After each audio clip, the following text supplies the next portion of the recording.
Et comment ça va? Dans la France occupée par les Allemands à la fin de la Seconde Guerre mondiale, un escadron de soldats américains dort dans la forêt. L'un d'eux, Chris, fait un cauchemar et en se réveillant, voit quelqu'un observer le groupe depuis un arbre proche. L'apparition continue de fixer Chris qui devient de plus en plus nerveux et prend son pistolet. La silhouette arme aussi son arme, ce qui pousse Chris à lui demander ce qu'elle veut, s'attendant à recevoir une balle. Mais lorsqu'il rouvre les yeux, l'apparition a disparu. Le lendemain matin, Chris et son escouade se préparent à partir vers un avant-poste où ils doivent bientôt arriver. Kirk lutte contre une démangeaison insupportable causée par ses chaussettes et demande à Butchie s'il a une paire de rechange, mais ne reçoit que des moqueries de sa part et de celle d'Eugene. La conversation se termine par une dispute entre Kirk et Eugene, interrompue lorsque Chris ordonne à l'escouade d'avancer. Pendant la marche vers l'avant-poste, les soldats entendent une Jeep approcher. Alors ils se baissent et se préparent à lui tendre une embuscade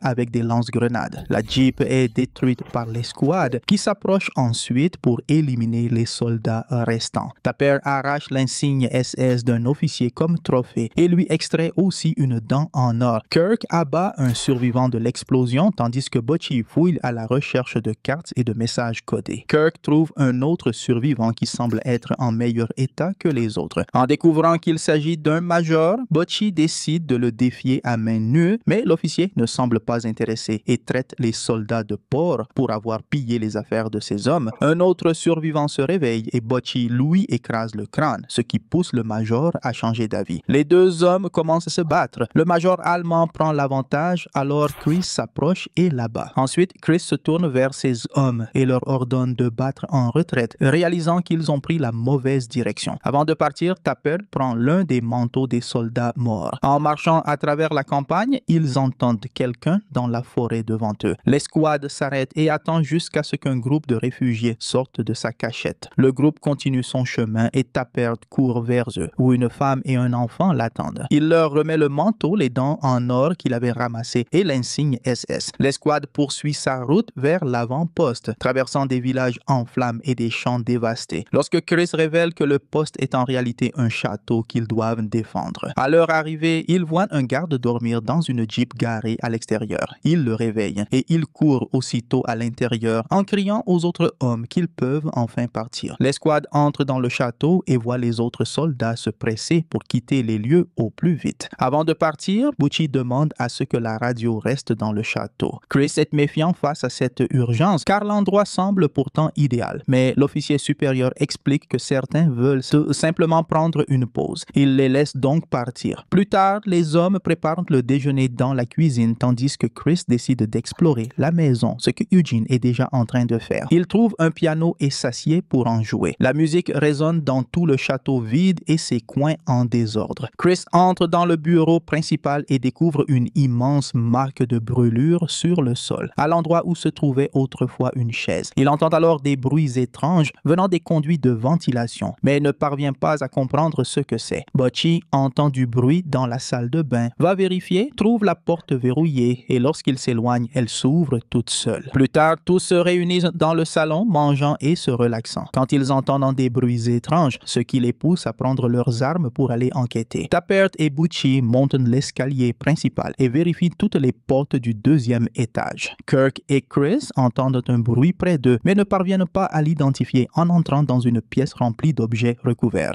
Ils arrivent ensuite à la cuisine et réalisent que le bruit provient de l'autre pièce. Alors qu'ils s'apprêtent à entrer, les portes s'ouvrent brusquement. Ils pénètrent dans la pièce suivante et trouvent des rideaux bloquant l'accès à une autre salle. En tirant les rideaux, Kirk et Chris voient quelqu'un pendu devant la fenêtre, mais la silhouette disparaît lorsque le vent soulève le tissu. Plus tard dans la soirée, les hommes s'assoient devant la cheminée et racontent des histoires de fantômes, pendant que Tappert observe par les fenêtres à l'aide de sa lunette. Eugene raconte qu'il a trouvé un journal dans la cave appartenant à un Allemand de 18 ans qui avait pris le contrôle de la maison. Soudain, tout le monde entend des coups provenant de la cheminée et Chris dit que cela ressemble à du morse. Eugene déchiffre le message. « Je n'ai pas de jambes ». Le son s'arrête brusquement. Chris ordonne à ses hommes de se reposer mais de rester vigilants. Il envoie Tappert au grenier car c'est le meilleur endroit pour repérer une éventuelle approche ennemie. Eugene est à la cave en train d'essayer d'ouvrir un coffre mais abandonne et s'assied dessus. Il voit une photo de la famille qui qui vivaient dans le château et lit à leur sujet dans le journal du soldat. Soudain, sa bougie s'éteint. Il essaye d'utiliser son briquet et pendant un instant, quelque chose apparaît derrière lui. Quand il rallume la bougie, il voit que la famille a disparu de la photo. Tappert prend position avec un fusil à la fenêtre du grenier. Il observe à travers la lunette quand quelqu'un apparaît derrière lui dans la pièce. Tout en regardant, il voit un homme pendu pendant un bref instant, puis la vision disparaît. Il continue à surveiller quand soudain un enfant fantôme apparaît juste devant la lunette, le faisant sursauter. Un coup résonne dans l'armoire derrière lui. Tappert sort pour enquêter de plus près, jusqu'à ce qu'il aperçoive Chris qui le regarde depuis l'intérieur du château. Le lendemain, Eugene, Kirk et Chris s'assoient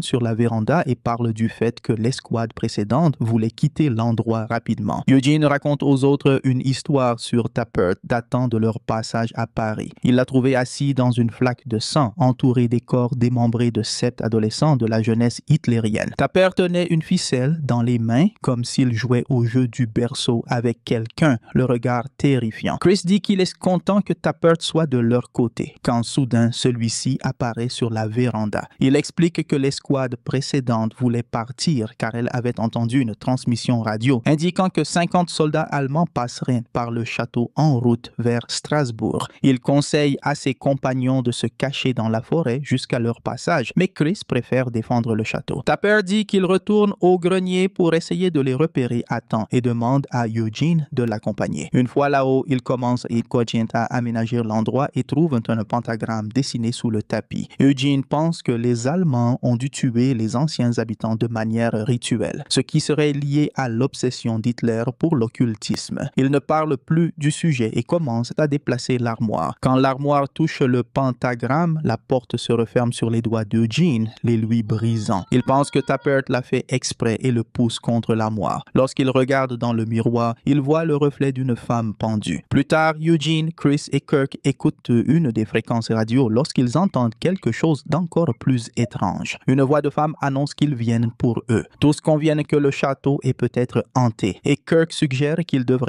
partir avant même l'arrivée des Allemands. Soudain, le code Morse se fait à nouveau entendre depuis la cheminée. Eugene déchiffre le début, si vous partez, et tandis qu'il écrit, quelque chose prend le contrôle de sa main et termine la phrase où vous mourrez. Cette nuit-là, l'escouade se prépare à l'arrivée des troupes allemandes avec Tappert au grenier et le reste du groupe caché derrière une barricade près de l'entrée. Quand les soldats arrivent, Tappert les repère et donne le signal pendant que les troupes encerclent le château. Ils essaient d'entrer, mais comme les portes sont verrouillées, ils retournent vers leur camion et s'apprêtent à partir. À ce moment-là, un bruit fort vient du grenier. Les soldats reviennent immédiatement et commencent à attaquer le château. Tappert parvient à en abattre un à la fois. Soudain, une grenade est lancée devant la barricade. Butchie se jette dessus et absorbe toute l'explosion. Chris est projeté de l'autre côté de la pièce, se relève étourdi et confus, mais continue à tirer sur tout soldat qu'il voit. D'autres hommes pénètrent dans le château. Chris court vers la cave, se cache sous l'escalier et utilise la couverture pour attaquer furtivement les officiers qui le poursuivent. Pendant ce temps, Eugene se cache dans le bureau lorsqu'il entend quelqu'un derrière lui, puis des voix étranges sortant de la bouche d'aération. Il prépare son arme pour tirer, mais lorsqu'il saute de derrière le bureau, il ne voit aucun soldat, seulement un fantôme qui s'enflamme soudainement. Un soldat allemand découvre le corps mutilé de Butchie dans le couloir, ainsi qu'un second cadavre à ses côtés. Il s'approche pour l'examiner, mais Chris surgit et abat le soldat ainsi que deux autres qui apparaissent. Kirk est caché dans la salle de bain lorsqu'il entend des bruits d'étouffement et des rires d'enfants. Il regarde dans la baignoire et voit un soldat se noyer à l'intérieur. Tappert entend quelque chose au grenier et suit le bruit, seulement pour trouver un Allemand pendu au centre de la pièce. Le lendemain matin, l'escouade se rassemble autour de Butchie et envisage de lui donner assez de morphine pour abréger ses souffrances, si nécessaire. Chris ordonne que les corps des soldats soient sortis et lorsque Eugene et Kirk les placent dans le camion, ils sont horrifiés par ce que Tappert leur a fait. Ensuite, ils discutent des hantises et des fantômes jusqu'à ce que Eugene réalise que tout ce qu'ils ont vécu dans cette maison correspond exactement à ce que les soldats ont fait à la famille qui y vivait. La famille a subi une fin horrible le jour où ils ont pris possession de leur demeure. Le père a été brûlé vif, attaché à une chaise dans le bureau. Le fils s'est noyé devant sa mère et la fille a été pendue aux poutres du grenier. Les corps n'ont jamais été enterrés. Alors Chris demande si c'est pour cela qu'ils sont devenus des fantômes. Eugene va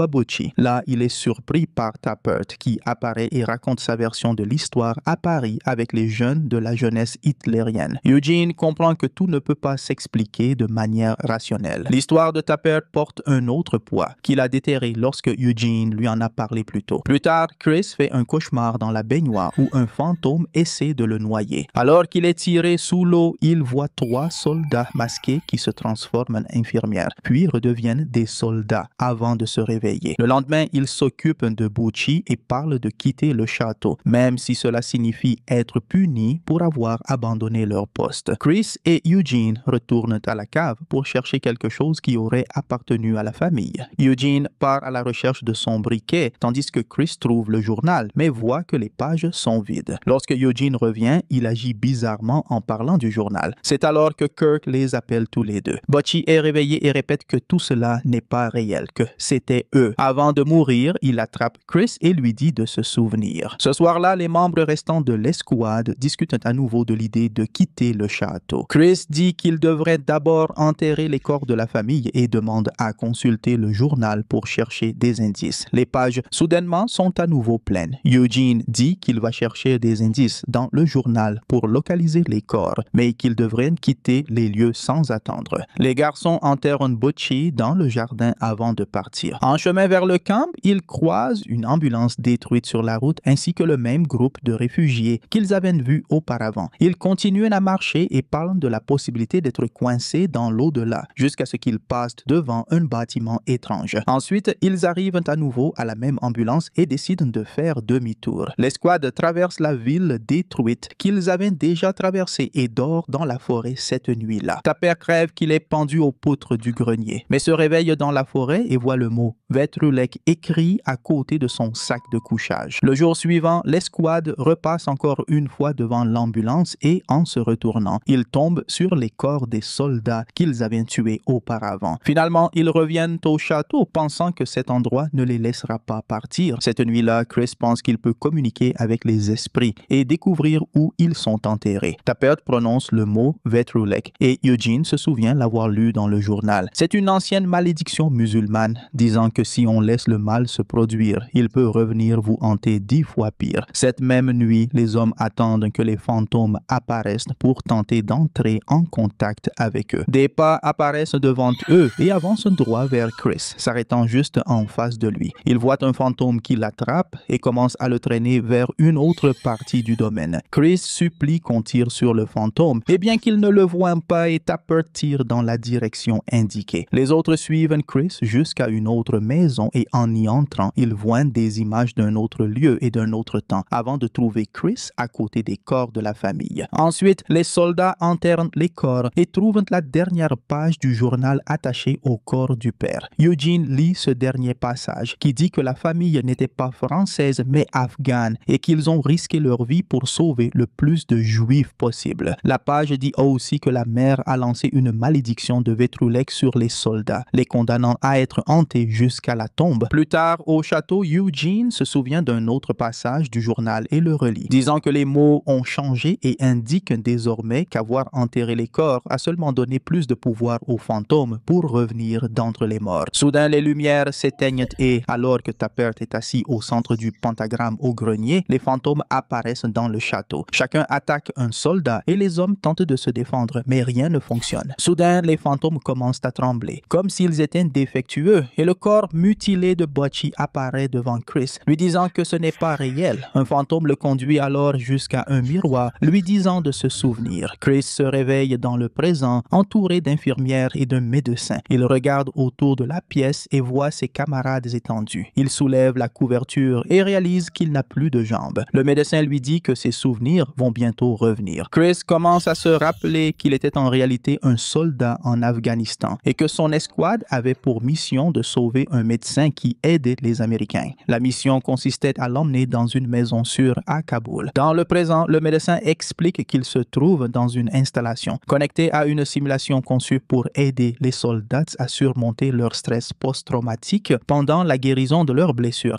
Chris entre dans une autre mémoire où Tappert parle à 2 garçons jouant au jeu du berceau et offre un jouet à l'un d'eux destiné à son propre fils. L'escouade entre dans la maison et le contact du médecin dit à la famille qu'ils doivent partir immédiatement. Il reçoit alors un message avertissant que l'extraction ne sera pas possible car des combattants ennemis se dirigent vers la maison. Il demande au médecin de cacher tout le monde dans le mur, mais l'escouade ne veut pas abandonner la famille à son sort. Bien qu'ils suivent quand même les ordres, les ennemis arrivent et soupçonnent le médecin de collaborer avec les Américains. Les hommes prennent les enfants tandis que la mère supplie qu'on les laisse partir. Malgré cela, ils noient le garçon et pendent la fille, alors que les soldats restent cachés, ayant déjà décidé qu'ils étaient trop nombreux pour les affronter. Finalement, ils recouvrent le père de kérosène et l'immolent, tandis que l'escouade ne fait rien. Une fois les ennemis partis, Tapper découvre que les enfants ont aussi été tués. Dès que l'escouade quitte la maison, la mère apparaît en hurlant avec une bombe. Même si Butchie tente de l'arrêter, tout explose. Chris revient à la réalité et demande au médecin pourquoi ils ont fait cela. Le médecin explique qu'ils ont dû créer une simulation dans laquelle ils étaient en pleine Seconde Guerre mondiale, mais sans danger immédiat. Un jour, Butchie s'est réveillé sans raison apparente et, en voyant son propre corps, il est simplement mort. Chris pense que tout ce qu'ils ont vu et entendu dans le château étaient des messages subliminaux qu'ils essayaient de se transmettre à eux-mêmes. Il dit aussi au médecin qu'il y a quelque chose d'anormal dans la simulation et il lui demande ce que signifie Vetrulek. L'infirmière lui dit que tous ont prononcé ce mot à un moment donné. Le soldat se souvient alors des instants suivant l'explosion lorsque la mère lui avait dit le mot Vetrulek. Soudain, les lumières de l'installation commencent à vaciller et les fantômes apparaissent également dans cet endroit. Chris affirme que c'est eux qui ont donné vie à ces fantômes, leur donnant leur pouvoir. Les soldats commencent à convulser et Chris supplie de retourner dans la simulation pour sauver ces hommes. L'infirmière accepte et le ramène, mais elle avertit que sa mémoire sera effacée. Chris se réveille dans la forêt et voit l'apparition dans l'arbre à côté. Alors il lui demande ce qu'elle veut. Ainsi se termine Ghosts of War, film de science-fiction et d'horreur sorti en 2020. Et je vous retrouve dans la prochaine vidéo.